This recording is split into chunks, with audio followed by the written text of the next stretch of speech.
Run, party, repeat. Welcome to the East Coast Adventures Dirt and Vert Podcast, where we talk all things running, racing, and training to help you get ready for your next big adventure. Learn from our successes and our failures, and have fun at the same time. Join us right here every week with inspiring guests who share their captivating tales from the trails. And remember, nobody cares. Run faster. All right, welcome back to the Dirt and Vert Podcast. I'm David. And I'm Mike. And we have a very special guest with us today from the UK, Anna Troup, who is coming off a recently large race, the Summer Spine. I believe it's 268 miles, if I'm correct, Anna. And Anna also was the leader of this race. She finished first place, and it's not her first time doing the Spine. She's done, as I've looked through her ultra sign up, she is a pretty phenomenal ultra runner and has just a lot of large races behind her belt. And one of the things I would really like to learn about as we get into this too is she's also done the UTMB, so we'll get to hear a little bit about that as well. But Anna, first off, let's hear a little bit about who you are and how you got into running.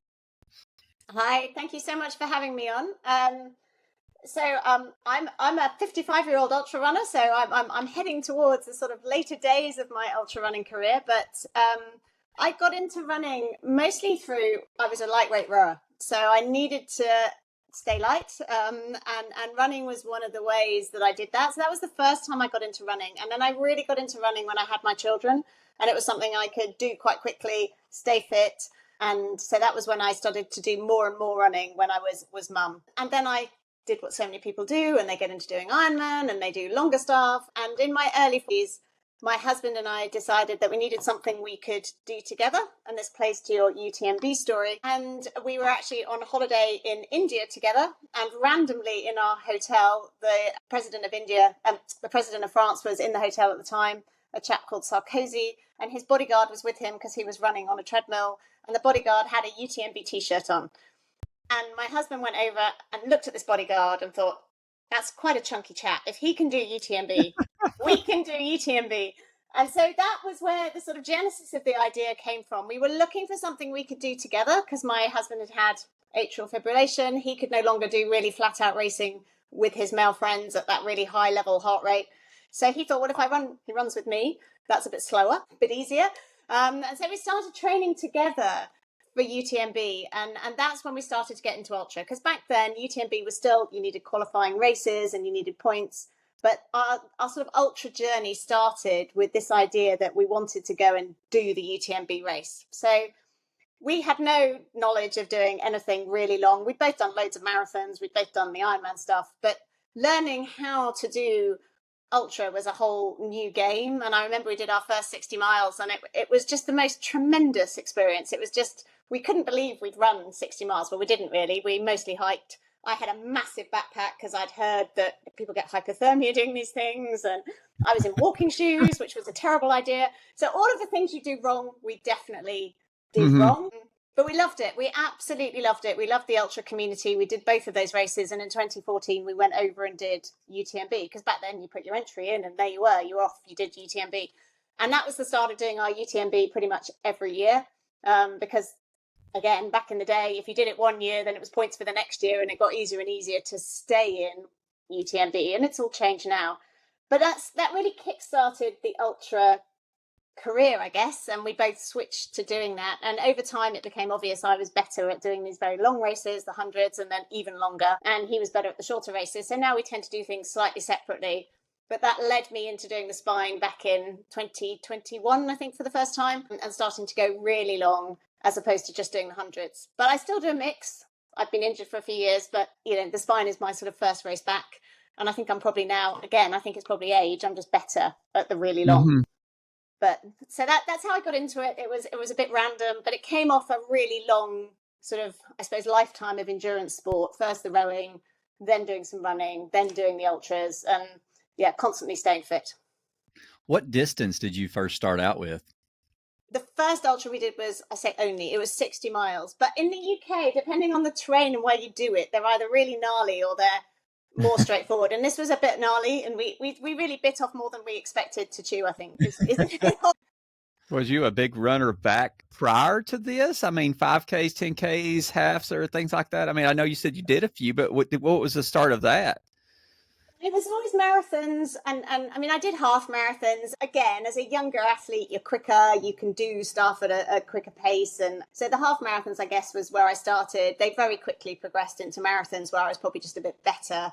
And then I guess what I found was I could do a decent marathon off the back of a bike in a long distance, an Ironman try. And then it sort of was dawning on me, I'm good at the endurance stuff and I should just stick to the running because I fall off bikes and bikes are dangerous. Now I tend to stick to the indoor bike. But yeah, that's really how I got into it. I've never done 5s and 10Ks. They just hurt. They're really short and they're really painful. They do. Yeah.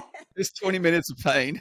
Yeah, exactly. I've got to ask you a question about UTMB. So what is and this is probably a newbie question because I've never experienced much about UTMB, but what is the difference between UTMB and TDS?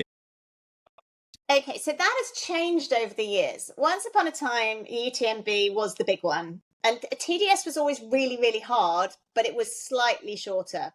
Now TDS is getting closer and closer to UTMB, and actually it's really hard. So there's bits of TDS that are less runnable. I'd say UTMB is more runnable, and it's wider trails, and it's just generally, I would say, a more runnable race. TDS has some pretty gnarly big, like, straight up 2,000 meter type climbs. Oh, wow. And now it starts at some really ugly time, like 4 a.m, and it's just a different race. And I think TDS is possibly harder. It's still not quite as long, but it is, I would say, more gnarly. Yeah, that would be the difference between the two. TDS is easier to get into. You don't need to do the whole faff, I don't think, and they often have more places. But I wouldn't say it's an easier option. I think they're probably now getting close to equivalent in terms of how hard they are, even if the distance isn't quite the same. So UTMB is longer miles, but TDS is more gnarly trail, or probably more elevation. So. Yeah, and then just some trickier bits. There's the odd descent where it's a bit more sketchy. I feel it's a different race. It is a different race. Yeah. Well, thank you. I've always wondered that. I've never actually asked anybody, but when you have your races, like, honestly, they're right behind each other and your very first start, I'm like, oh, well, I can see that your times are just completely different. And if the race has changed that much over the years, I can understand that. So I guess when you did it in 2015, it was probably much shorter or much different course. It was a shorter race. Yeah. And they have definitely changed that. Yeah.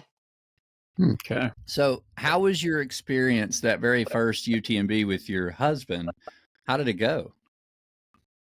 We absolutely loved it. I mean, both of us loved it. And he's gone back and done it even more times than I have because I've had the odd illness or injury, but he's really been able to just plow through. God knows how many he's done. It was just a real adventure together. It's rare and it would be really hard to get both of you in now. I think you can apply as a group still, maybe. I don't know. You used to be able to apply as a group. And that made it really fun. We'd never done anything like it. It was the closest to Ironman in terms of the sort of razzmatazz and just this real focus, the whole of Chamonix coming alive. I mean, less maybe back then than now. It's even bigger now, but it was still this most amazing experience, this whole being out in the high mountains overnight. It was wonderful. So we both really enjoyed it. I was desperately sick, as always. And we actually had small children. My parents were looking after them, going, give up, mummy, stop, you look terrible. Had any sense that we would stop. And we also had no expectation of how we would do. So it was just a really great experience of being out there and enjoying it. I think possibly with, it's like your first marathon or, anything where you then go back, there's a marker in the sand that you're trying to beat. So that first one, there was no expectation. It was just us having an amazing time. So I couldn't recommend it highly enough to anyone. The trails are busy. There's people there. Here it's a very divisive race. I don't know how it is in the States, but it's people, if they're fell runners, they're very anti anything UTMB because it's big and traveling. But actually we do both and we love it. So we feel no antipathy towards it. We think it's an amazing experience. And if you can experience it, we'd recommend it highly. As long as you don't want people on trails, there are people on the trails. Right. Do you think, I mean, since you've done it for so long, is the level of, I don't know how to really say this, runners out there, is it more open to everybody just trying it now? Or do you think it's still as as competitive as it used to be. I think it's probably more competitive now because I think ultra running has exploded since I started doing it. So there will be at the front end even better people. They'll be doing those qualifying races and they will be there, or it's become a bucket list race that they absolutely have to do. So I think probably throughout all of the age groups as well, it's probably getting more and more competitive. Mm-hmm. It's like ultra running in general. It's just seen this explosion, and it's quite exciting. It's fun, and you've got youngsters doing it now who are really fast, coming through the different races. And I think possibly back in the day there weren't that many really fast youngsters doing the hundreds, and now there are, and that's really good. Yeah, you said something earlier. It's not very popular in America, so I want to make sure that people understand what you're talking about. And the only reason I truly know is because one of my favorite books is Rise of the Ultra Runner by Heron and Finn, and he talks about felt running. But I'm sure that a lot of people in America have probably never heard of felt running. So do you care to tell a little bit about that? Because that's more like navigating, I think, and map. And it's, so from my understanding, and tell me if I'm wrong here, but felt running is you have a start location, end location, but you are responsible for finding the best route and taking it on your own. So you map it out and you run to the start, or from the start to the finish, and you pick the best line. Now, I've heard that like people can cheat and follow your line, and that is really frowned upon, but basically you're responsible for getting there, correct? Definitely. It's a very different sport. I mean, there's no marking and there's no GPX file. And in fact, you're not allowed to use a GPX watch. It's map and compass and recceing. So you've got to know where you're going. And because it's on open access land, a lot of it, and that's, again, I don't know if that exists over there, but here, once you get above a certain level, there is this sense of open access where you can go, particularly up here where I live in the Lake District. And so you just head off, and people may take a line through bracken, or they may take a line around a big rock that makes it quicker, or they may choose to take a really gnarly descent because they're a great descender, and another person may not be quite such a good descender and go a different way. And these races are different lengths, so you can have the really short ones, which are just like straight up, straight down, total bonkers, or they're longer ones, 20, 30 miles. But again, it's find your route, find your trod, decide which way you're going. Really, really different. They're very small. You know, we're not talking big prizes here. You get to the bottom and there's sort of a glass of orange juice and that's it. It's a social thing. There's a big club scene around it, and they race each other, and there will be sort of English champs type races around some of these fell races. But it's small, and that I think it's very different. And there's this sense of helping each other as well. So people will go out and recce together. And that feeds into the rounds, like Bob Graham rounds and some of the rounds in different parts of the country. And it's that community piece of fell running, and that is very different. So that sense of UTMB and loud noise and lots of people on trails and a mark trail and a GPX watch, that is the total antithesis of anything fell, really. So there is a bit of a divide over here around, is it a good thing, is it a bad thing? Well, when I first heard about it in that book, I had to Google it, and I started looking, and I'm like, this is really cool. Like, I could see why that would be popular to some people, because if you're really good at navigating, you would be really great at that. Like, even if you're not the best runner, if you can pick the easier route and find the good way to go, like, you have a leg up. So I just thought it was really cool because I'd never heard of it. So it's not something that is very popular over here. No, I don't know that I've heard. I mean, I have to some extent like an adventure race, but not really that, especially in the East where we're at. The closest thing we would have would be the Barkley. Yeah, no, that's another whole level of bonkers. No. Well, you know, the last lady that won the Spine went to Jasmine, Barkley. Yeah. No interest in doing a Barkley. But Jasmine is an amazing fell runner. So there's Barkley type descents and doing your navigating. So her background is this amazing fell running background and doing the amazing, really fast rounds. So yeah, that is Jasmine. So have you done a lot of felt running? So not my thing. I and with my feet, which we can come onto, I'm much better on a trail, actually. So once you get onto this very gnarly, rocky, unstable, it's really not my thing. And I'm also fairly rubbish with a map and compass. So I actually much prefer not fighting my way through the bracken. Yeah, you give me a map, without a GPS watch or a GPX file, and you can Yeah. expect me not to see me again. Like, I'm not going to find my way. I get lost at the races that are even marked. That's my thing. I mean, my watch can be telling me I'm off track, and I still get lost. Yeah, that's me too. You know, but I got to say, just looking at your results overall, though, Anna, you're pretty remarkable, because I mean, your first couple of times at UTMB, you were, female, you're 20th, then 17th. She We had a move up big, to massive jump right there. Yeah, you moved to country to capital. You were 4th, race to the king, 4th.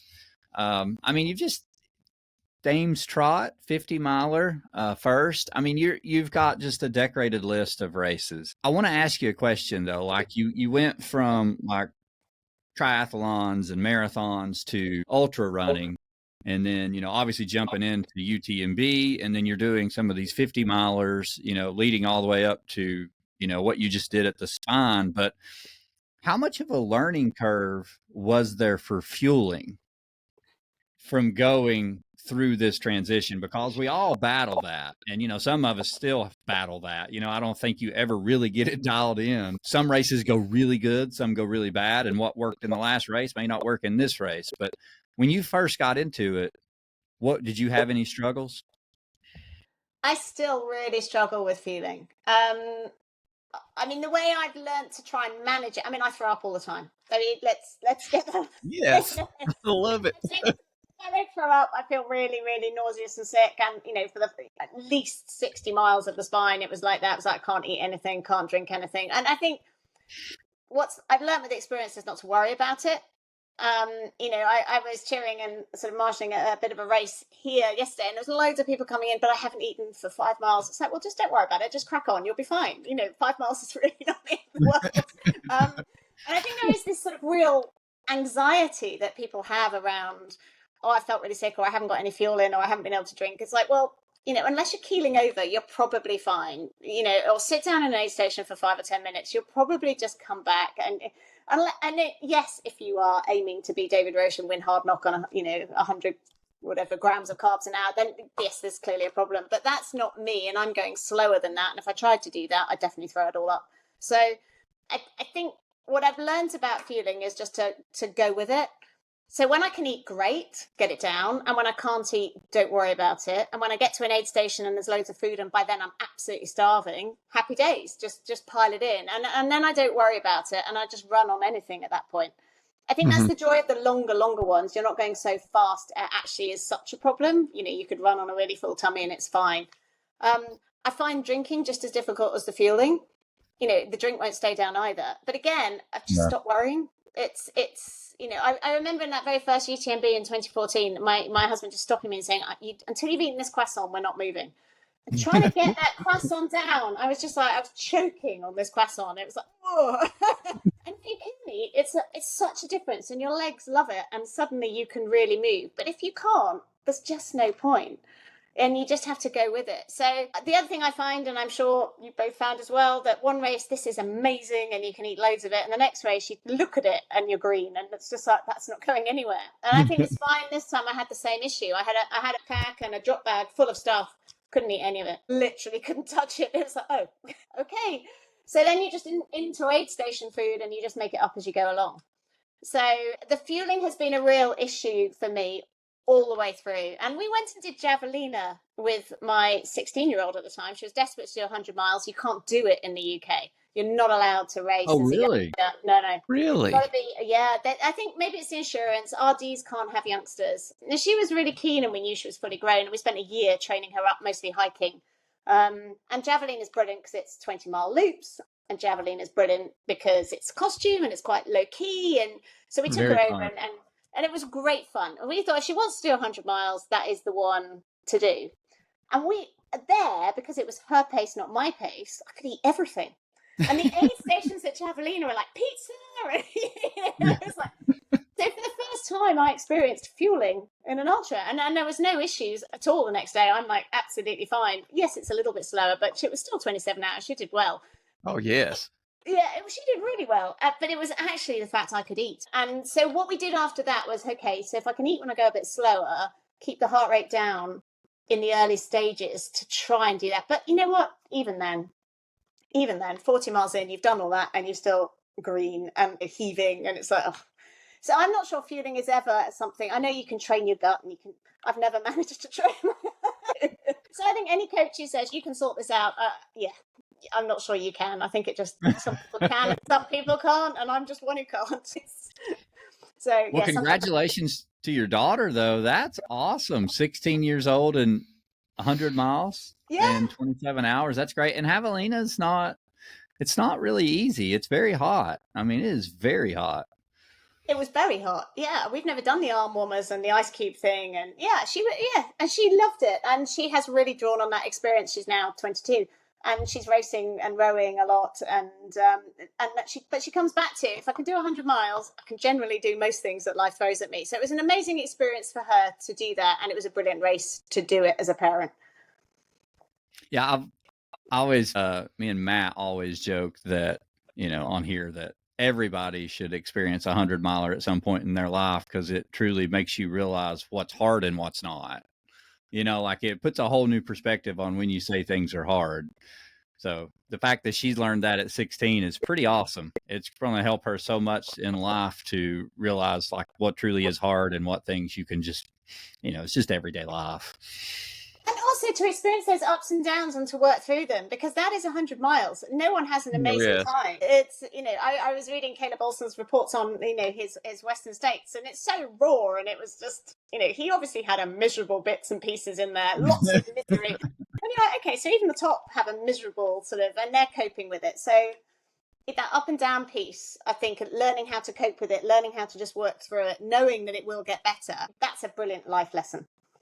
Yes, absolutely. Well said. I'm going to have to read that report. I haven't read that one. Oh, it's really good. It's really good. I'm going to have to read that. So let's move on a little bit and talk about, so you start running really ultras, 2014? Yeah. I think the very first one was 2013. We needed 2 for UTMB, so it would have been 2013.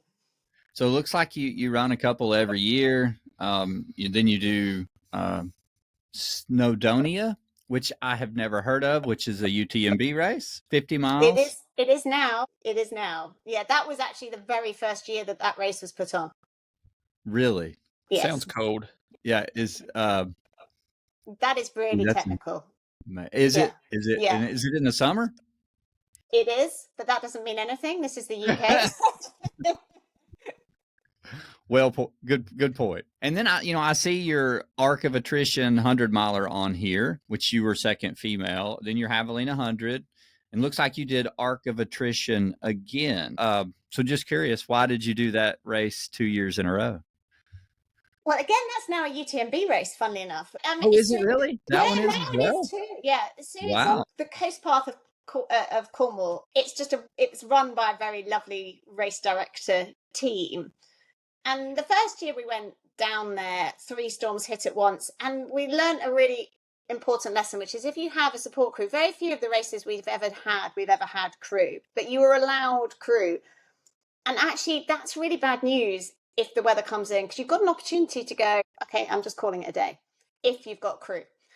Otherwise, you've got to keep going to the next aid station. And then by the time you get there, you may have changed your mind and life is fine. So that very first year, we didn't finish. And so we went back because it was like, now we recce'd because we hadn't recce'd the first year. And then the second year, we knew what we were doing. And we knew that the next bit wasn't as bad as we thought it would be.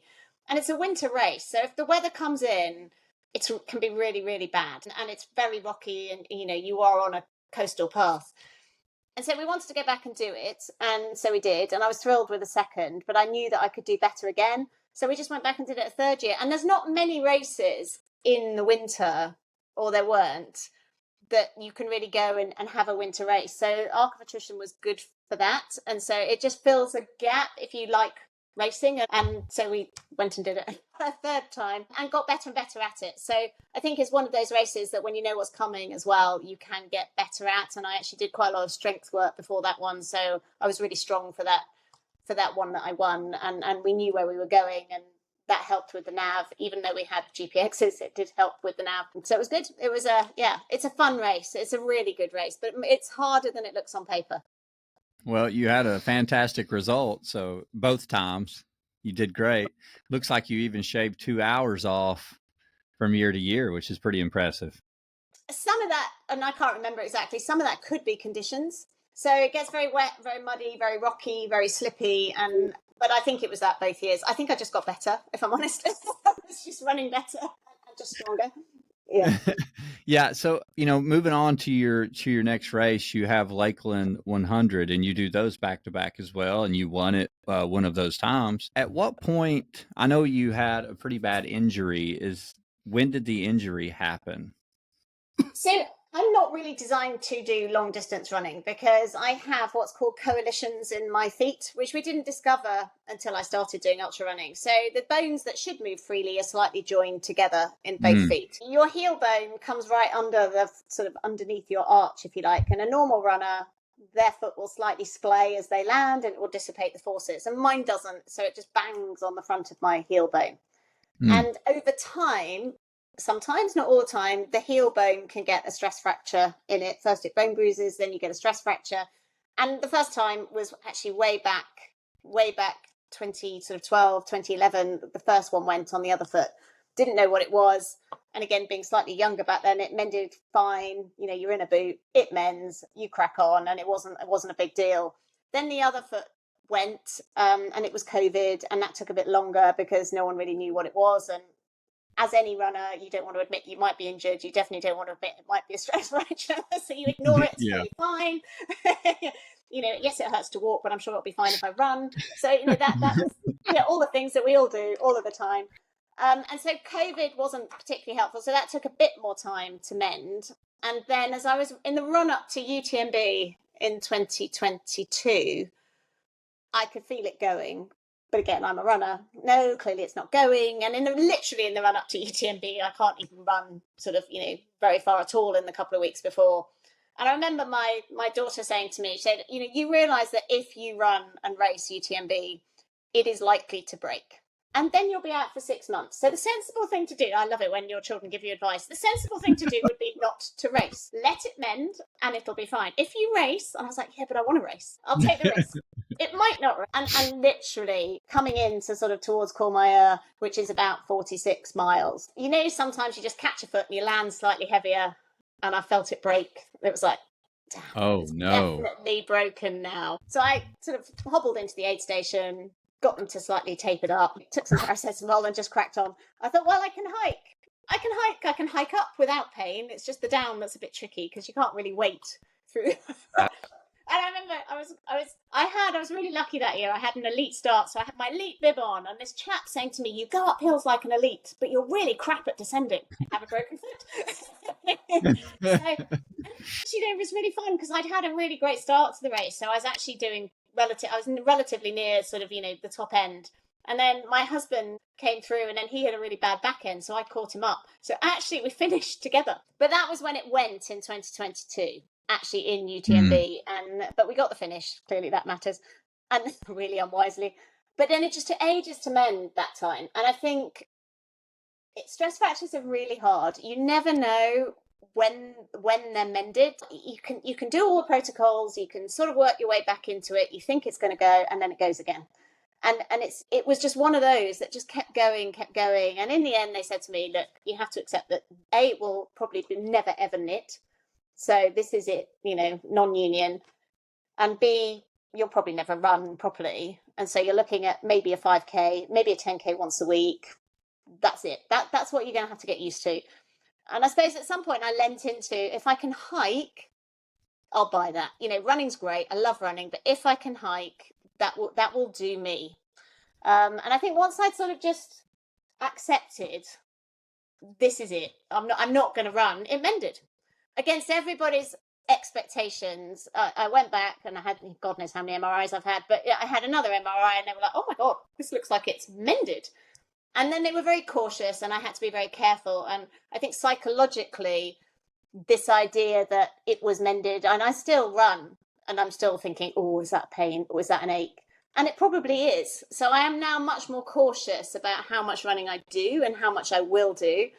But throughout that whole period, I was on a watt bike, training every day, 2 hours on a watt bike a day, and that's serious fitness. And so I think that was actually part of the problem, though, because you hit the trails, you're massively fit, legs are strong, lungs are strong, and then your feet go, oh, I can't do this. So I don't think in some ways, I don't think it helped, but it did mean once I finally got back into running, it didn't take very long to come straight back up to racing, because I'd never lost any actual fitness. But the spine, I did start the spine, but I did think, gosh, I might not get beyond 20 or 30 miles. I'd literally done 150 miler in the hope that my foot would hold out. It then took 3 or 4 days to recover. And it was like, God, is this actually going to work or is it not going to work? And also the spine, you've got a really heavy pack. You've got a good 6.5 kilos on your back. And that was another worry. Is this going to just destroy my feet because they're just not going to cope? So it's just one of those things. I'm now learning to manage it, and I will manage it. And so, a good example, I'm meant to be racing Lakeland 100 next week. I've decided I won't race Lakeland 100 next week because that just risks bone bruising. Maybe they're not back to normal, and then I'll race in August instead and give it a better break. So I'm trying to be wise. I think maybe I finally learned you have to be a bit wise. So, give your body just a little time to heal. Yeah, I know. And especially being older. Oh, yeah. Well, it looks like, that injury happened in August of 2022. Mm-hmm. And you didn't run until the spine in 2025. So was that 2.5 years? Yeah, I didn't. I did bits of trying to come back. Never getting close to a race. Like a week and then go, oh, this is bad again. Was your husband running at the same time? Was he still continuing on, etc.? Or does he still? He still does, and he still did. Again, he just now likes being out on his bike and doing other bits and pieces. But he would often train with me on a watt bike. Again, one of those things, if it's something you've done together, it's this time that you've had together, the adventures you've had. It was really hard because we're also living in the Lake District. You're surrounded by fells, and I can't go up them because I can't get down them. Right. I found it as a lot of us, it's something that young. I think we all wish we had got into it younger, but where we're at with our age also, I think it's something that we all get into with our spouses that people don't think about it. It becomes a thing together. And when you lose that, when one of you all loses that, you're like, okay, it hurts that I'm not doing it, but now it also hurts that I'm going to watch my spouse continue on, etc. And where's my role becoming that, in the supportive role. So. From a mental health standpoint, with like what Mike's saying, how did the bike help you cope with that? Or did you still struggle with thinking that you could possibly never run again? Yeah, it's really hard because it's also your identity. And as you read out, I just got to the point.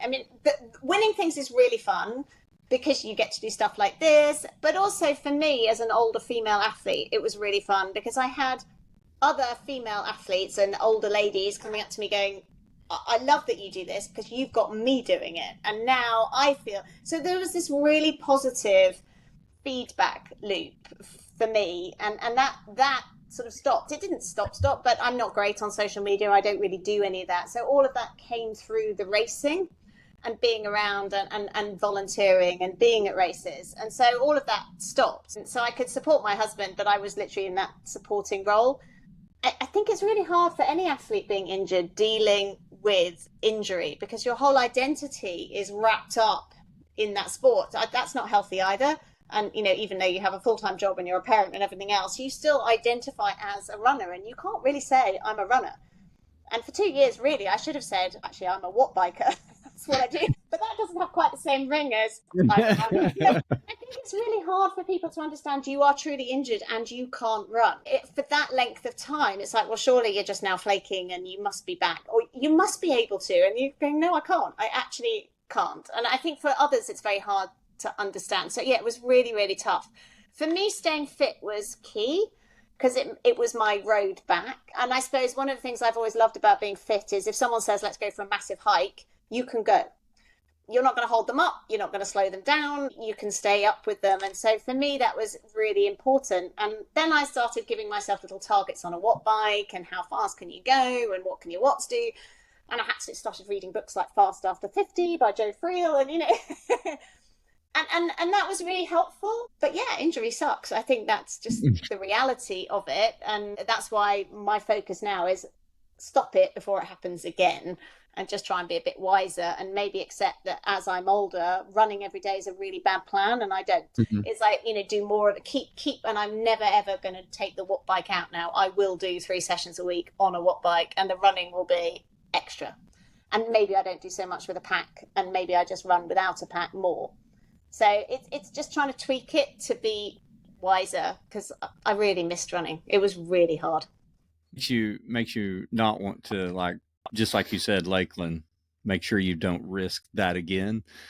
Although that's a brilliant race, and I'm going to be very sad not to do it. It's just such a community. Some races are just a massive community, and that is one of them. That's a race I would recommend to anyone. If you don't want to do a UTMB, Lakeland 100 is the closest thing we have in the UK.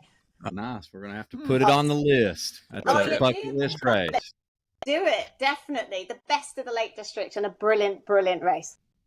So leading up to the Spine, how soon before that race did you get released? Released in terms of being allowed to run? Yes. Well, they never officially said you Spoken like a true ultra runner. An amazing sports consultant.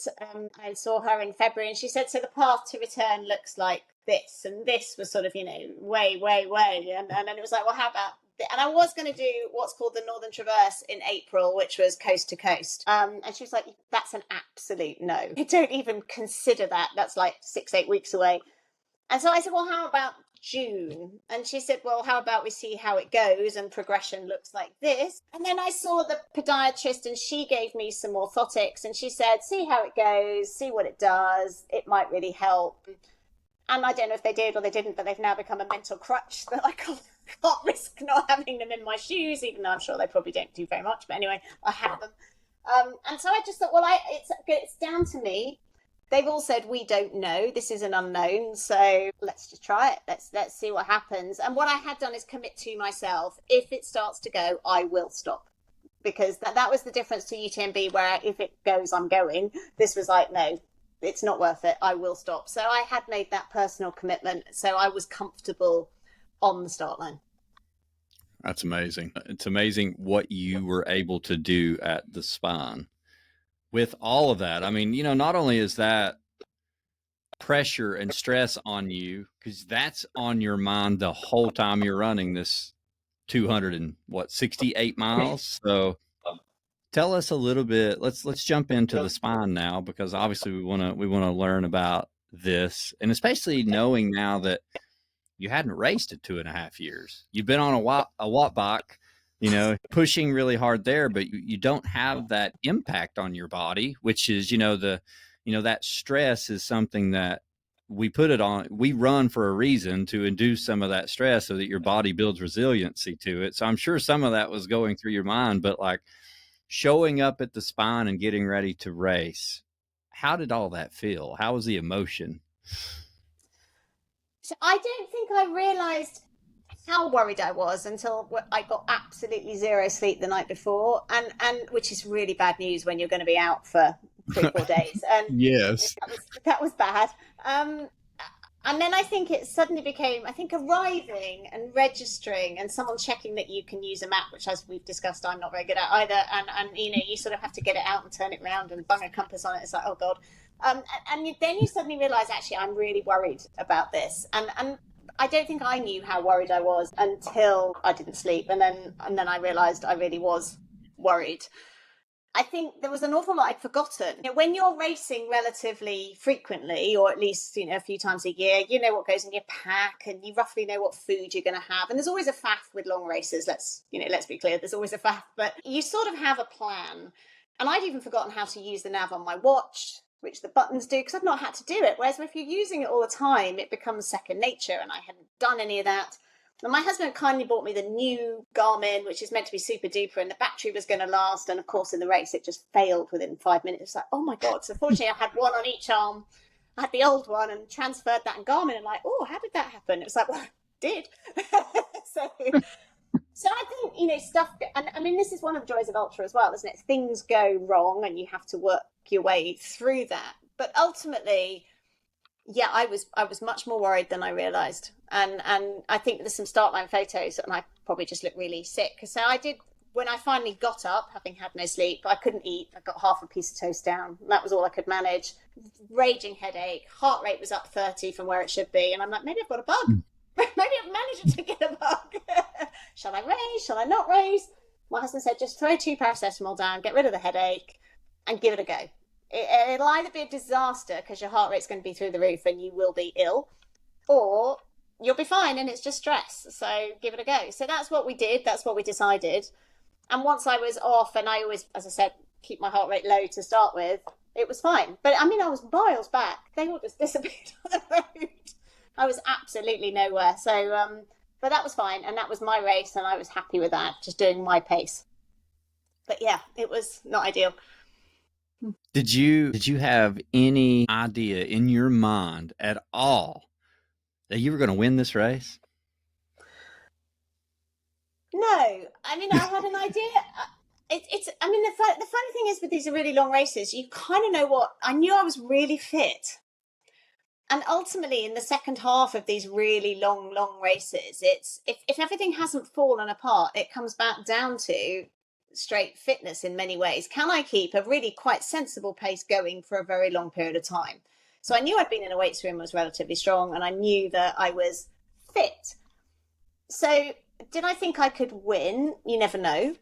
Did I think I could complete it? Yes. And to win, you have to complete it first. So to me, that was the main point. Make sure that at each phase I could complete it. And then the rest, you just have to, that's the same in any race. You don't know what other people are going to do. You don't know what you're going to do. You have no clue. So in something that long where you're going over multiple days, so much can happen. I don't think anyone can ever think I can definitely win this thing because, I've fallen over, I've broken things, you just don't know. But I knew I was fit enough and strong enough if everything stayed together and I didn't break.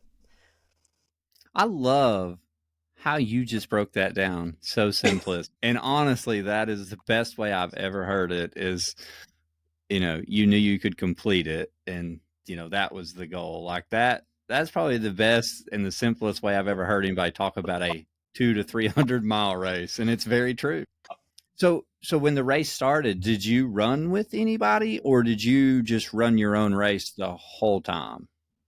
I always run my own race. Since I've started running with my husband, and we know, because we've done so much training together, we kind of know what the other is going to do. But then in my very first spine race, he tends to collapse at some point. And he collapsed. And he was in 7 hours. And he was just like, you've got to go. You're winning. You've got to go. And I think at that point, we realized I needed to do the long stuff without him. So, other than him, I've always just done it my way. Because I think everybody in these long races, to me, they're all off at above record pace. I mean, everybody is miles above record pace. And you're thinking, well, I can't do that.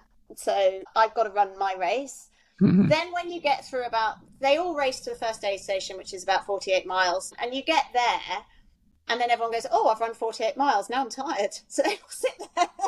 So then you start to pick people off because they're all sitting in the aid station. But then I tend to feel super sick. And it's that overnight, first night where that's always the worst. For me, that's just dreadful. You feel rubbish. You quite like to go to sleep. You can't go to sleep. You've just got to keep moving.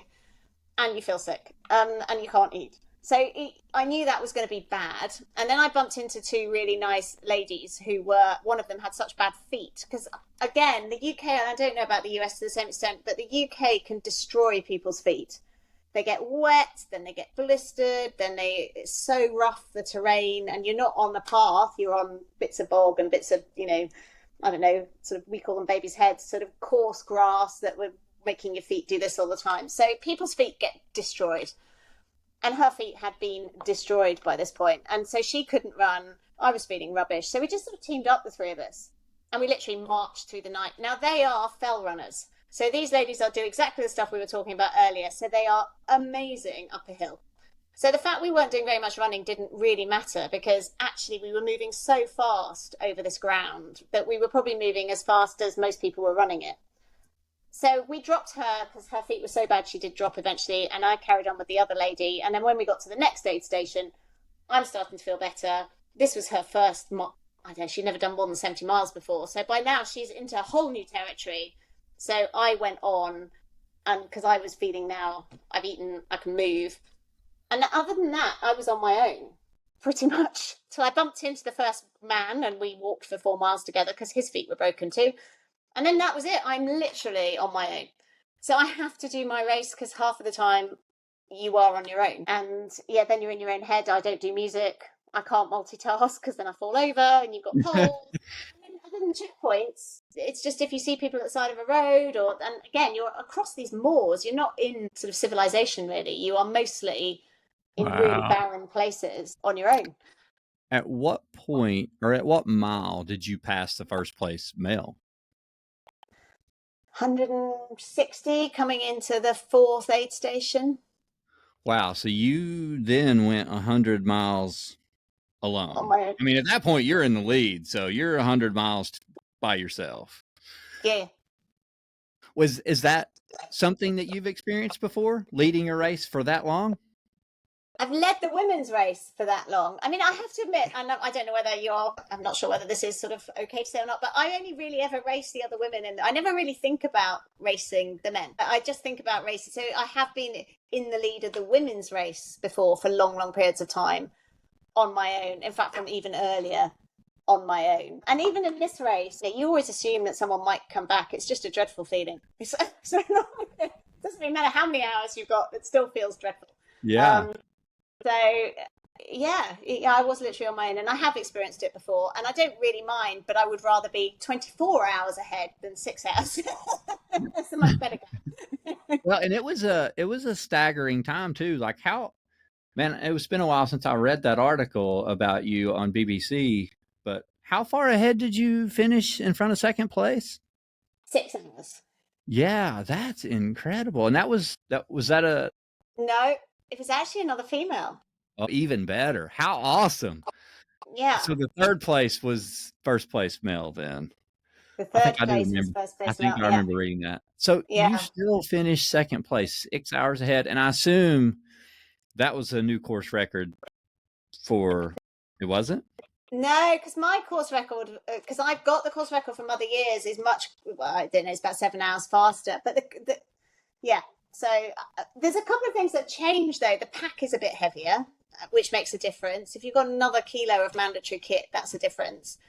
The wind was massive on Crossfell. So there's a fell in the UK called Crossfell that has its own special wind called the Helm wind. Oh, wow. And when that blows, it's literally blowing you off your feet. And that was like no visibility, literally no visibility. And again, there's no markings on this thing. You are navving off your watch and you are... Oh, okay. So the spine is not marked at all. I was going to ask you that. No, I don't know that we have something like this over here in the U.S. Really like that distance. I mean, well, Ball State.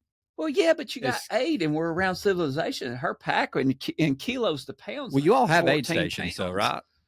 Yeah, you have aid stations. You have 5, I think. Yeah, so it's very similar. How far did you say to the first one? 46, 47 miles. Yeah, I mean, it's similar to Ball State. We only have a few angels. Now, granted, Ball State is a road race. It is in the middle of the summer. You get a map the night before the race. Like Ball State's predetermined course, though. Like I'm sorry, I shouldn't. Ball State is the same course every year, but they have, and this is the same gentleman that puts on the Barkley. It's his race. Okay. But he has another one called Hots. And you would be really good at Hots. Should be good at Hots. Because they give you a map the day before and you run that route. The route changes every year. So it's very much different. You know, the course can change. It can be 200, 250 miles or 400 miles every year. It just changes. They take you out on a bus, drop you off, hand you a map, and you run to the finish line. And you have to follow the course, though. But what's interesting about it is there's not really aid.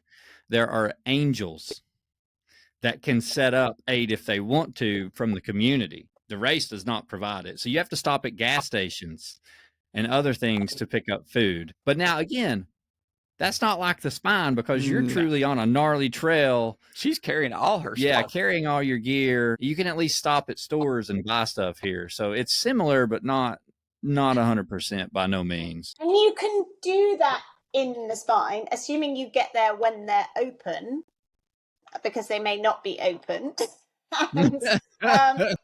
And assuming that and there's not that many places. And there are people, like you mentioned, that are allowed to provide aid. But again, it's just pure luck. So you would never want to rely on that, because for me, it's just like, okay, it's aid station to aid station, and make sure you've got the water, carry the water, because I'm just rubbish at taking it from streams. It's not my thing. But some people would be taking it from streams, but there's not been that much water here this recently, and it's quite peaty and it's quite brown, and anyway, it's not my thing. I'd rather carry it.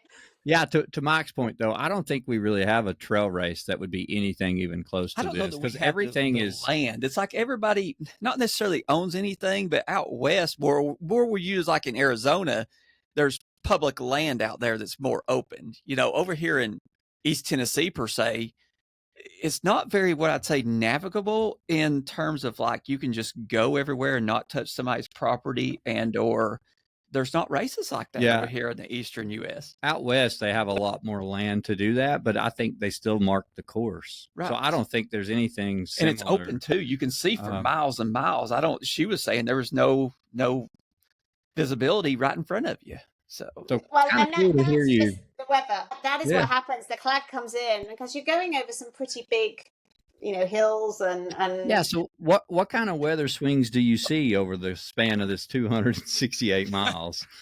Well, it's just classic UK. So we did have sort of 25-degree days, which were just baking hot, and then loads of rain and lots of wind up on Crossfell. But that was where I was in the race. The people behind may not have had any bad weather on Crossfell because it would have passed through.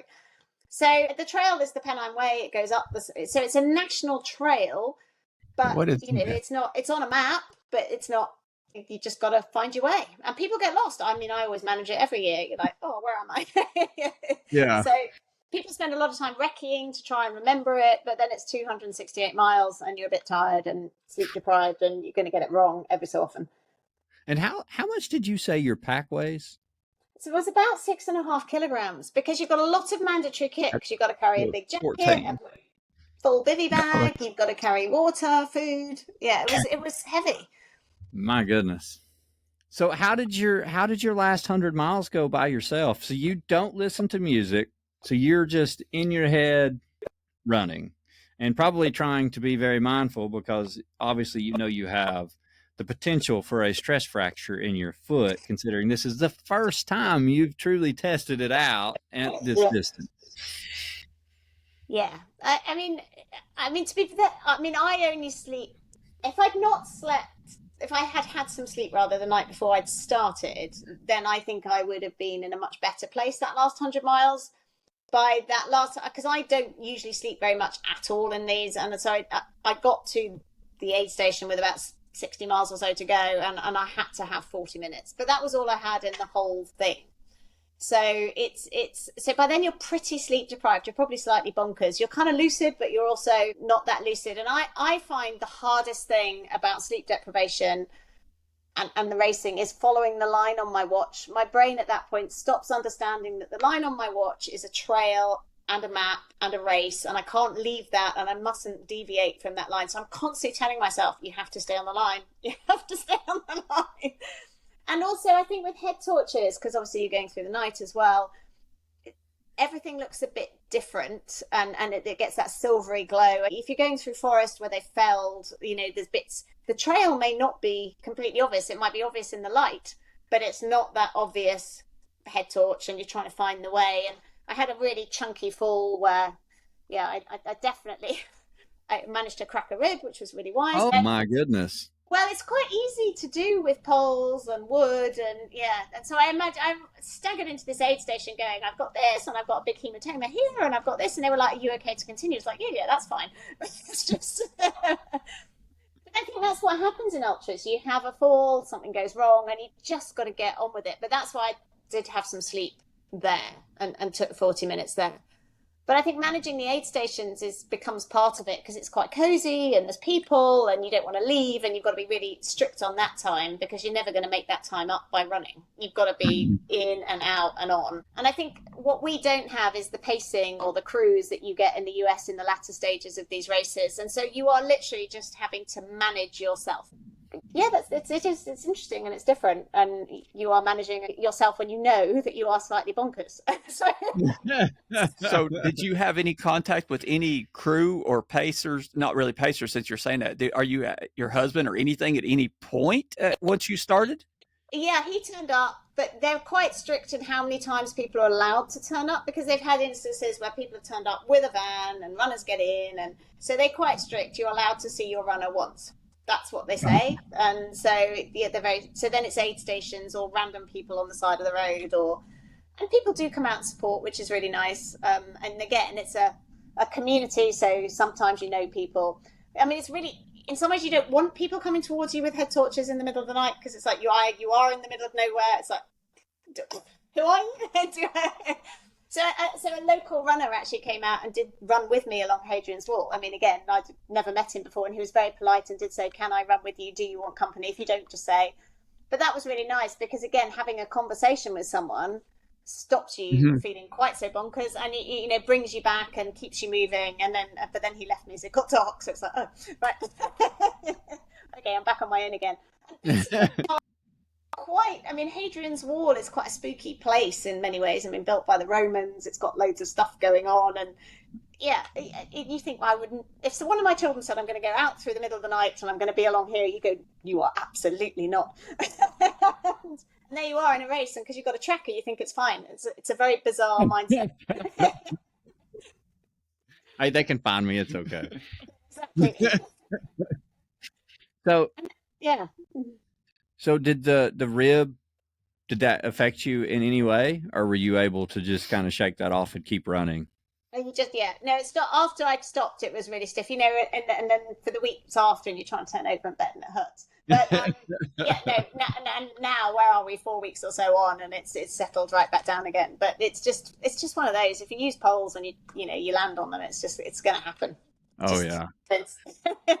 Well, how did it feel to cross the finish line being the overall winner? Like, that's huge, Anna. That is amazing. Like, that's stuff that we love. We love to see tough, strong females win a race outright. It's just truly awesome to see, and it seems to be happening more and more and more. I mean, you did it to a 68-mile race that you hadn't even been running. Like, how did that feel to run through that finish line? I mean, the first thing, in all honesty, was just complete relief that it had worked. It was over. Yeah. I mean, in all honesty, it's like, oh, thank God, because that last bit is really, really just very lonely. It's absolutely nothing. There must be bits like it in the US, but you're just in the Cheviot Hills, which for those who love total isolation, there really is nothing. There's like these two huts that are sort of bothies, but they're miles apart, and then you don't see another soul, really. Just massively exposed. So I'm always really glad just to get down, and I was just really, really relieved that my foot had held in there, that I hadn't let anyone down by starting, because I think the other side of it was if I break, that's not a great message either. So I was really glad that it had all gone well. I mean, it's taken a while to sink in all honesty, because you finish and then you're just hungry and then you're just eating and then you sleep. In terms of beating everybody, I mean, I look at it and go, well, that was a slow time. I mean, there's more to do, and I will definitely go back because I will want to do it faster. And the men this year just didn't have their year. And that happens, doesn't it? So I think, these long races, there's more that plays in than the male-female piece, because it's, do you get your nutrition right? Definitely not. But, does it all go well? And then how do you respond? And sometimes that's, is your brain in the right place? Is your mind in the right place? Have you done, like John Shields, who was probably the better man in the field, had done a race 3-4 weeks ago before starting the spine. It was probably too close. He probably thought it was fine. And then was it his feet, or was it his mind, or what was it? You just don't, sometimes you're just tired. Yeah. And I know I've done a Lakeland 100 after a spine and just not been there. finished it, but I've just not wanted to, I haven't had the will to race because you're tired mentally, even if you're physically back. So yeah, I mean, it's great. And but what I'd really like is for other women to know that we can do this stuff, because on the longer stuff, particularly, it's just keeping moving. It's about managing everything else around keeping moving. And that is a mental game, because your body does say, I'm a bit bored of this now. And your mind says, I'm bored. It is a bit boring. There are chunks of it where you're like, really, another 25 miles? And that's ultra. Yeah. Especially in the distance, 200 to 300 miles, all the speed is taken out. At this point, it's whoever has the best strategy for fuel and to keep moving, sleep, making sure you can get through this stuff. And to your point, like when you are 200 miles into a race that you still have 50 to 100 miles to go, what your mind is telling you is a big deal. I mean, you can talk yourself out of the race, or you can talk yourself into, you just saw Sasquatch and he's trying to eat you, there's anything that can happen, especially when you get sleep deprived. So it's a hard game of strategy at that distance. It truly is. And everything has to go right. And that's a big if in 300 miles.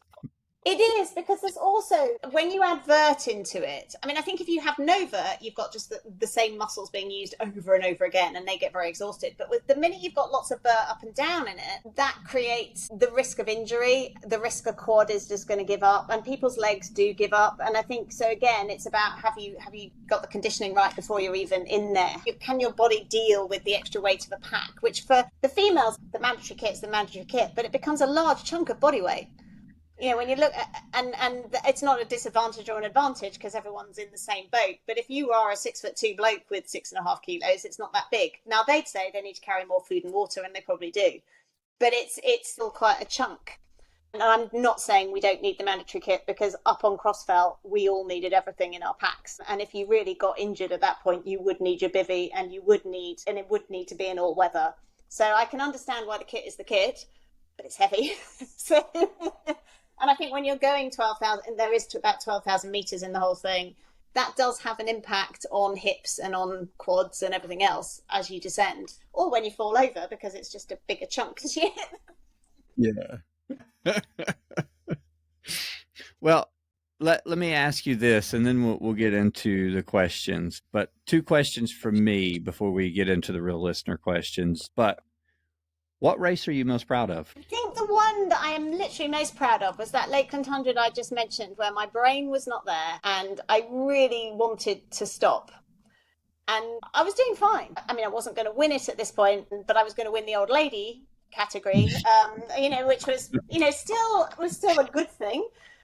And I just thought of all those people behind who were going to take probably almost twice as long. And it felt really wrong to stop, just because I felt a bit bored, couldn't be bothered, a bit knackered. And so I carried on, and that was possibly, and the V50 win was great on the back of that, because I hadn't just stopped. And everything for the first time in a race, other than weather and injury, was saying, you can't be bothered. You've done it before. It doesn't matter. But I didn't stop. So I think that's probably the one I'm most proud of, because it was a really hard mental battle, and it would have been wrong to stop, because there was absolutely nothing wrong with me apart from that sort of classic can't be asked, which is not a reason to stop. Is that the one that you did in 2022? Yes. Yeah, right before you injured your foot at UTMB. Yeah, so that would have been a good idea to stop with hindsight. My mind was telling me something about the physical states of my body. Yeah. And that's the hard part about ultras. That's a very fine line to walk, whether you're trying to be tough or if it's just you're truly on the verge of injury. And, we all want to be mentally tough, and we all talk ourselves into nothing. But sometimes it can be something, and that's you're always teetering this edge back and forth, and that's just a hard decision to make. I mean, like, if you would have known now, if you knew now then when you were racing, you would have probably been like, I got to stop. It's going to cost me 2.5 years of not being able to run. But you don't know that. You make the best decision you can in the moment. Her daughter knew it. Yeah, her daughter did. And Yeah, you're right. And it's 2.5 years of racing years, because as you're getting older, talking to older athletes, you've lost 2.5 years of really competitive years, which is even harder. Well, and this last question from me, and then we'll get into like the question we ask everybody and then the listener questions, but this may be the same answer. What was your hardest race? Probably the very first one I did, actually. That actually hurt more than almost any of them, because the food was wrong, the kit was wrong, the shoes were wrong, and I'd never experienced that ultra experience. I remember asking a marshal, how much further is it? And he said, well, why does that matter? Because you're going to have to get to the finish line however far it is. And that was the ultra mentality. And it's like, but in a marathon, you know exactly how much further. And I'm looking at my watch thinking, really? And so that was really, really hard, because it was just all unknown. Everything about it was unknown. I understand that response 100%. My first 100-miler did not go easy, and I still think it was one of the hardest races I've done, just because I was inexperienced, showed up with incorrect gear, and, you know, fueling was not the best. So it's still one of those I'll remember for probably forever. So I understand your answer well. So last question, and this is actually the start of our questions, then we'll turn it over to Mike for the listener questions. I think he does have a few from our running group. We do. But the question we ask everybody on this podcast is why? With the risk of injury, with the risks of stress fractures, with, you know, everything that's going on, why do you run? What keeps you motivated to do it? So ultra is a real community. And so turning up to do the races, or even turning up to do the training, you've got a set and a group of friends around it. One of the joys of ultra, because it's that bit slower, is you can make what we call trail friends. And that's a real joy, which you wouldn't get in a marathon. You definitely don't get in a fast cycle sporty. If you can still race and have a conversation. And I think that's really great. I mean, for me, it's an excuse to get outside. It makes you go. If you don't train, you can't race, and if you don't train, you don't get outside. So the why for me is very much about getting out there, and I do love being fit. I mean, there's no other reason really. I just really enjoy that sense of being fit. I think I do now at my age start thinking about investing in my future self, and I think it's one way of making sure that, you know, absent anything that you can't control, you can control strength and fitness as you head into a time of life which will, you know, you'll get less strong and less fit.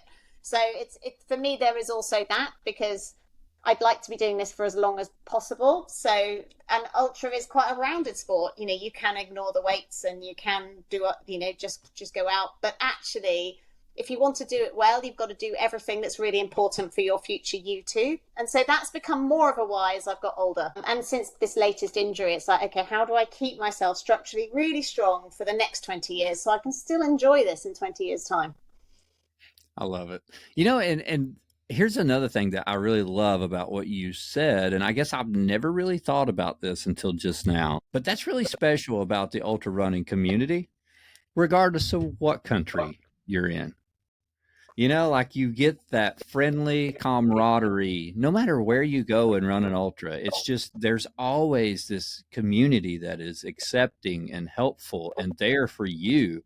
And you probably experienced the same thing at Javelina that you experienced at UTMB, that you experienced at the Spine. And that is, people want to see you succeed, and they're going to help you in any way, whether they're your competitor or at aid station. And that is so special. And I think that is the thing that is creating such growth in ultra running, is because a lot of younger generation don't really get to experience that.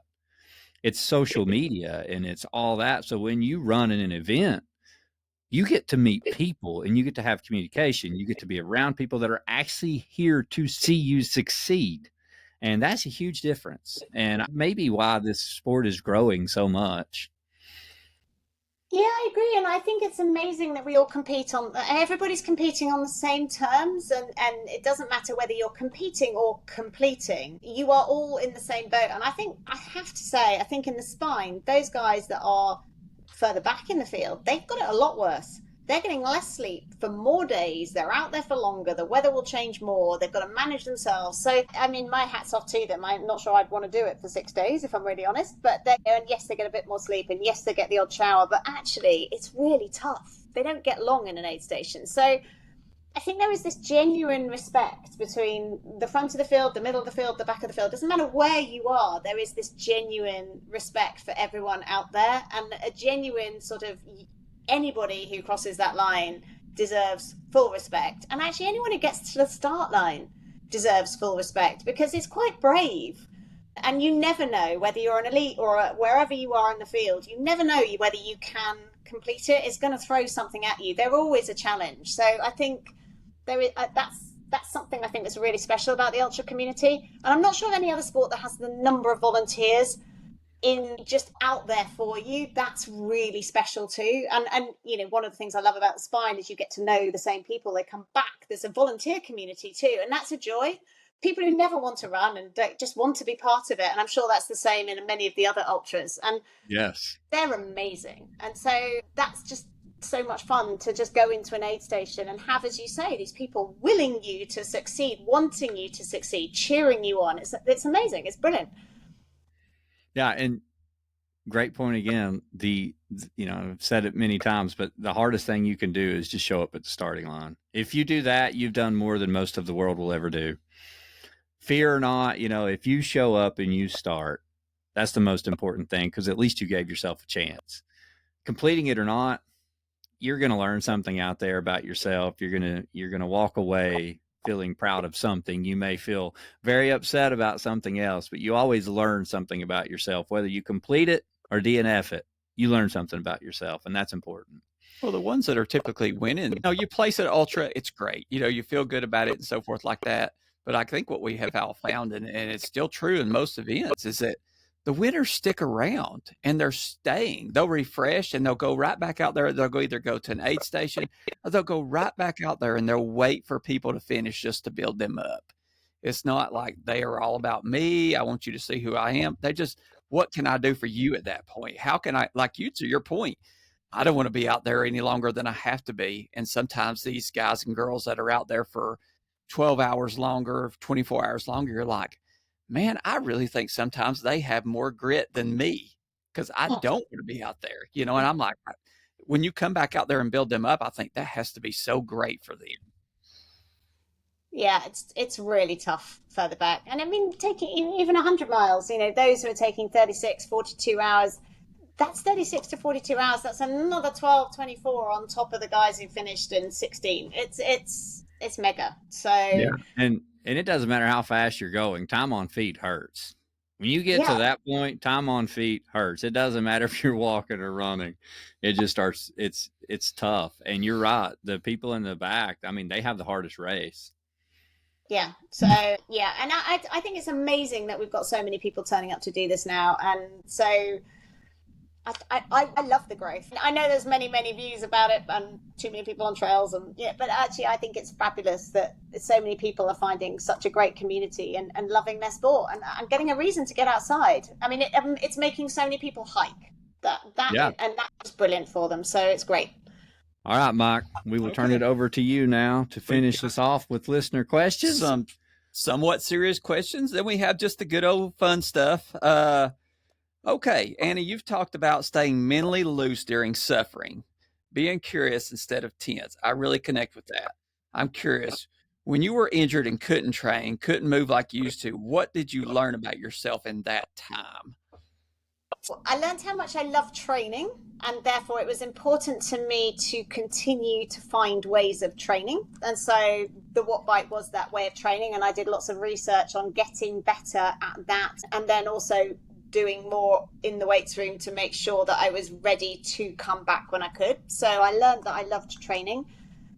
I learned that I probably put too much of my identity into running, and that wasn't going to last forever. And therefore I needed to focus on everything, because, I was, as I said, working, being a parent, doing lots of other things. It wasn't like I had nothing else in my life.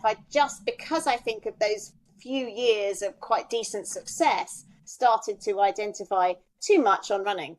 So I think it allowed me to recalibrate and work out what was important. And for me, what was important was being able to get out and hike.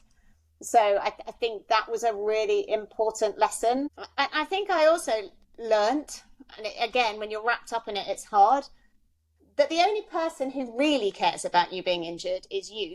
Other people care about the fact that you're upset or that you can't do what you want to do, but they just see the person they liked anyway. And the injury or the running or anything else matters hugely to you, but to those who care about you, you're still the same. And I think that was a really important lesson as well, because I think when you're really in it, you feel so upset about it and useless compared to where you were, that I think that was a really important lesson too. So I think there was a lot of, there's nothing ever great that comes out of injury, but you can learn stuff through it as well.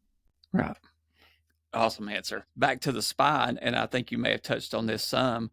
Was access to water an issue for you at any given point during this race?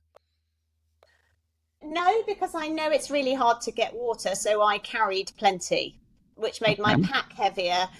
I mean, there's big WhatsApp groups before that you highlight where the water sources are. I mean, if you are in the Lake District or you're in the Peak District, you kind of know they dry up and you need to know where to go. So that's why I carry so much. I mean, and you start to know where taps are in villages and all the rest of it. But coming back to my fabulous fueling and nutrition and drinking generally, I'm probably hugely dehydrated by the end of these races and, running on way too little water. But again, ultimately, I kind of figure I'm not in the desert. I'm not out there for 6 days with no water. I can get to an aid station and rehydrate. I'm not going to die from no water. I'll just go slower. So that's my view on it. But again, I'm not a massive person and I'm relatively good at not having much water. So it wasn't a problem for me. I think if you know that water is going to be an issue, there are mountain rescue people out there. If you beg and plead, they will give you a bottle. They just don't want to make it, you don't carry it because you know they're there. And they may, if they get called off, they won't be there. So it's that sort of balance again. So no, it wasn't an issue for me, but for all the wrong reasons. Did you use any additive to your water for calories, etc., or for electrolytes? No, I mean, I start off with squashing my bottles and I get to about 50 miles or I finish those bottles and then it's like, I can't be doing with that. I actually take with me always, the little squeezy lemons, like we call them Jif lemons, like lemon juice. I always have lemon juice with me because I don't actually love the taste of tap water. That's problem number one. When it's been in a plastic flask, I like it even less. When the plastic flask has been done with Milton or something else, it's even worse. So the lemon juice takes the taste of the nasty water away, which is a win. Okay. And I found in these long races that I think the vitamin C in the lemon juice stops me ever getting sore mouth. So the first time I did the spine, I didn't have lemon juice and I got mouth ulcers just because I think you're breaking down, aren't you? Let's be clear. It's not great. But then I've never had a problem since by having and getting that vitamin C in. And otherwise, you're not really getting any vitamins. If you're used to proper food and, you're not getting enough of it. So the lemon juice for me is a win. And it's like my comfort blanket. I'll bung it in the hot water when I get to an aid station and chuck it down. And then it goes in my bottles. And it's sharp. When your mouth can't do sugar anymore, it's just that nice sharp taste. So, But no, I can't do electrolytes. I can't do, no. Packet of crisps. Yep. But you can do scotch. I love it. That takes the edge off in the beginning. That's awesome. Yeah, it'll be nothing for us to start a race off back when we weren't, I don't know, with a shot of Fireball. That would be our thing. Like, here we go, guys. We're all together and hit it. And you're like, 20 miles in, you're like, that was the smartest thing I've done today. So yeah, I'm not sure if you're familiar with what Fireball is, but it's cinnamon whiskey. That doesn't sound good. What about food? What's your, I'm not going to pass this food up at an aid station. Do you have one? That depends where my stomach is. So what I could eat when I got to the first aid station and I was really excited about was just rice with cheese and some butter. And then if someone had given me pizza, oh my God, I'd have killed for pizza. And I think that would have been the salty, tomatoey, cheesy, fatty, and that would have gone down brilliantly. So that would be but they don't do that, sadly. So it was really, I always put in my drop bag bagels. You guys have bagels. Yeah, and then I always bung in my drop bag because it's got to last 3 or 4 days as well. Don't forget. So, it will go moldy. You can't leave milky stuff or you can't, because it's out. there's no fridge. It'll be disgusting. So the bagels last, and I get them to toast them, and then I just bung cheese on them with loads of butter. And then I also put those into my rucksack for the next leg, because I can generally by then do the equivalent of a cheese sandwich. But the bread gets too sort of nasty and you can't get it down. So that's where the bagels toasted are great. So it's a good idea. I don't think I've ever tried a bagel in a race. I have, just because, I mean, they're just, well, you know, even when you get them and they're fresh and they're still hard, technically, I don't know. They're just one of those ones you can kind of eat and you're like, I don't feel like I'm getting any nutrients, but I feel like I'm eating. So maybe I am. I mean, they're very dense. So they are very dense. Pack wise, and this is not for endorsing or anything like that. I think everybody's just kind of curious, like on the Spine itself, what pack did you like? And even on your 100 milers, etc. Do you run with a pack, or are you just straight water bottle, or what do you prefer? So over here, there's no 100 miler where there's not mandatory kit. So we would never be able to do just a belt. So everything always has a rucksack, always. And I love to be able to get here. And so the Salomon, I've always done the Salomon 12, and I managed to get everything in for a Spine in the Salomon 12. They're massively stretchy, and you can just shove everything in behind you, and I love those. That's always been my pack of choice. I think for the winter Spine, if I do it in January, I'll need to find something different, because I don't think I'll get the next level of kit in, like a sleeping bag as well, on top of what I had before. So I'll have to investigate and play with other packs. But no, I mean, even when I went out for a run, just 2 bottles today, it was still a Salomon 12, even though it was joggling up and down and way too big for what I actually needed. I think a lot of packs you can't physically access. Mm-hmm. That one, just for me, it just fits so well, I can just access anything. So that's always been the choice. I think over here, I guess we're just a whole lot more free, because we don't, I mean, I've seen numerous ones of us, we'll just have a handheld, and the distance between aid stations will be 7 to 8, 9 miles, and we'll just wing it, you know, maybe a little belt, maybe you're heavy in our shorts, but packs are so hot and heavy in the long run. We're not required to have them. So, well, you see, and we've got to have full waterproofs and a separate, long sleeve and leggings, and that would be absolutely standard. And first aid kit, compass, they'll make you put it in. Well, we do have some like more technical races that require tons of gear, but most of the races, like Mike's saying, you just got to have 30. I think they at least require you to have 22 or 32 ounces of water, a headlamp, and a safety whistle, and something else. It's nothing major. So you can basically run with 2 handhelds and a couple things in your pocket. Can you imagine how much faster that would make you? Oh, it feels great. Nice. Yeah. Yeah, and you're running with like a 14-pound bag. Yeah. Big difference. Okay, and another question is weekly miles. What are they looking like right now?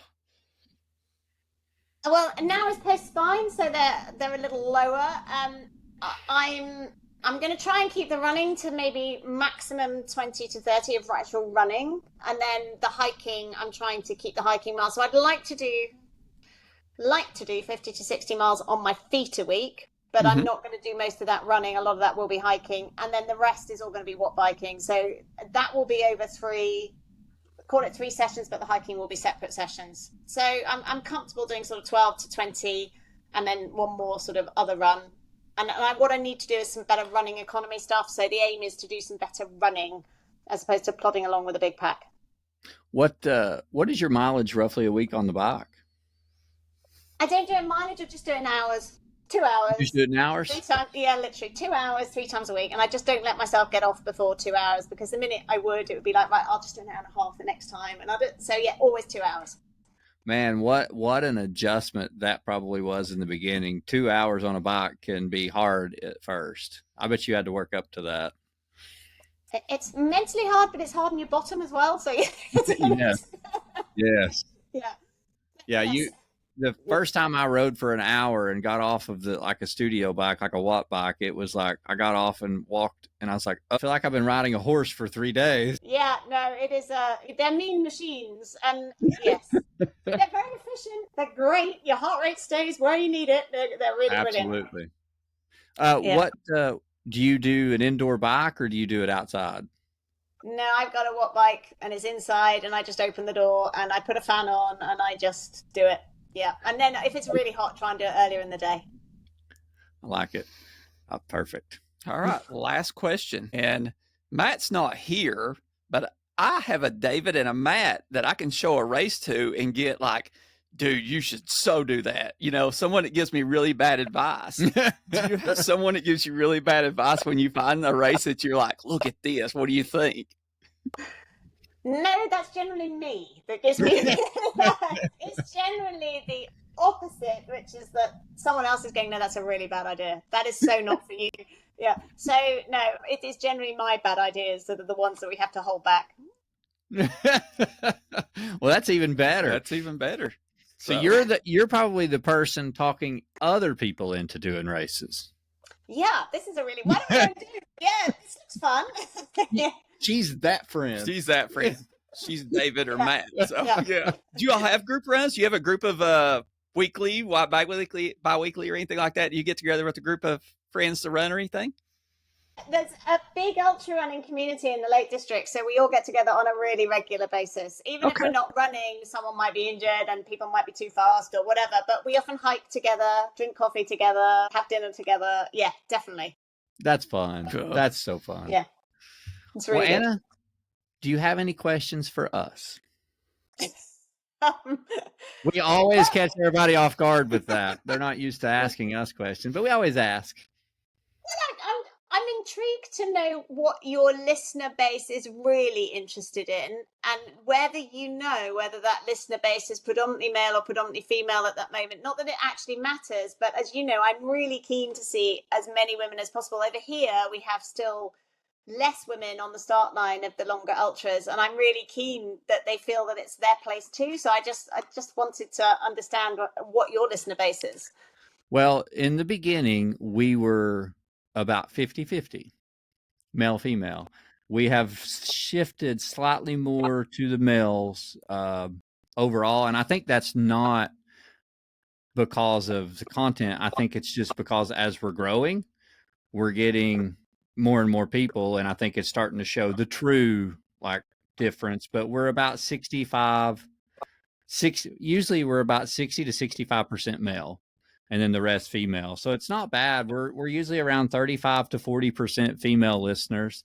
And that's typically what we see in our events as well. We're about 64 in male females with races. But the really cool thing that we have seen predominantly in the last 2 years, a lot of our podiums now, overall, are starting to become women. Big time. That is really exciting. I mean, you'll have male and female podiums, but the women are dominating over the men in 1, 2, and 3 before the men are ever finishing. It's amazing. Yeah. So it's really cool. And we have a team. So East Coast Adventures also has a running team. We call the team Nobody Cares Run Faster, just for fun. Everybody cares. It's kind of like an oxymoron, but we call it Nobody Cares Run Faster. And we've got a lot of amazing women on our team that are just super talented. Some of them have state records for the running distances in Tennessee. Some of them are ranked in the top 250 on ultra running. So I mean, we have a really strong female running base, and that's one of the things I can say is it's really cool to see that, because my fiance is she's a phenomenal ultra runner. She's very good. She's also coaches half of our team. So she coaches me and Mike. So it's really cool to see how much it's truly impacting and changing, and how much more females are becoming, I guess, more confident in running these events. Because, I still think that, some females are very, hesitant to run alone. So these events give them a chance to run in large groups, and it's just truly, you just see it continue to grow. And what I think is really cool is we see more and more younger males and females coming to our events. Now, sometimes they sign up for the 24-hour and they should have signed up for the 6-hour, but it's still really cool to see, because we see the younger generation getting involved so much earlier than we did. And I think that's really cool. Yeah, it's really cool because they can go really fast. Yeah. It's very, very cool. Well, I think, one of the things that I mentioned, I went through the night with two ladies. And I mean, I was the oldest of the three of us. And then there was one in their 30s and one in their early 40s. And the one thing that all of us said was our families, when we all got grotty, the first thing they said was, can you just go for a run? So I think this idea that, once these people, everybody sort of gets into the running, it's so good. It's so good for everybody in the family. And it's just such a brilliant stress relief. So, it's great to hear the youngsters are getting into it and finding groups within your community that they're all, signed up to. That's amazing. And it's fun. Yeah. And that's truly probably one of their biggest social interactions. Yeah. I mean, I think that's really great because they get to see and be a part of something that is continuing to grow and also challenges them in so many ways. And I think that's really good. I think it's nice that there's no answers. I think we all go into this looking to duplicate what someone else is doing, and they get into the groups and they realize there is no one shoe that's just for everyone by no means. As your point to the nutrition, we all puke. And before this, outside of this, you think that's not normal. Now, if I don't puke, I thought, what the crap's wrong with me? How is possible? I think they get into these groups and they get that reassurance that these guys don't have it figured out. They show up on race day. They see what is get thrown at them. They get through it. And if they podium, they podium. If not, they were still there and they still had a great event. And they're getting that reassurance that this is not there's no one quick fix answer or product or thing that fits everyone and is going to give them the results. It is earned and over just throughout your training that shows up on race day. And we're just all blessed to be able to do this. Yeah, I agree with that. Definitely. And as the woman who's come back from injury, I totally agree with that. Every day that you can do it is an absolute win. So yeah, don't ever take that for granted. No. Thank you. Anna, Really any last questions? No, I've loved it. Thank you so much for having me on. Yes, thank you so much. You've been so much fun. And thank you for sharing your stories and your journey and being pretty open and honest about everything. So thank you so much. We truly appreciate your time, Anna, and we wish you the best. We can't wait to see what you do next. Thank you.